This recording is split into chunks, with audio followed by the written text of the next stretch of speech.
Hello guys, അപ്പോൾ ഞങ്ങളുടെ നാട്ടിലെ കുരഞ്ഞൂർ ശ്രീ ചെറ്റാരിക്കൽ ഭഗവതി ക്ഷേത്രത്തിലെ പൂരാഘോഷമാണ്. അപ്പോൾ അവിടേക്ക് വേണ്ടിയിട്ട് ഞങ്ങളെ തറവാട്ടമ്പലത്തിൽ നിന്നാണ് താലക്കോട് കൊണ്ടുപോവുക.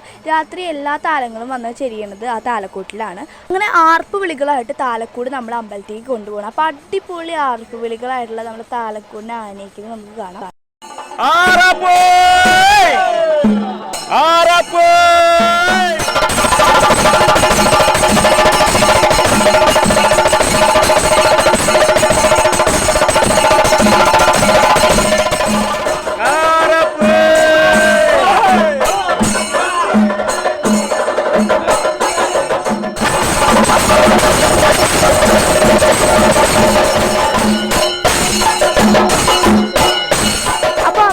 പറ വെക്കണ ചടങ്ങുണ്ട്. അപ്പോൾ അമ്മയും അതൊരു നെൽപ്പറ വെച്ചിട്ടുണ്ടായിരുന്നു. അപ്പോൾ വീഡിയോ ഇഷ്ടപ്പെട്ട ലൈക്ക് ചെയ്യുക, ഷെയർ ചെയ്യുക, കമൻറ്റ് ചെയ്യുക. പുതിയൊരു വീഡിയോ ആയിട്ട് വരുന്നവരെ എല്ലാവർക്കും ബൈ.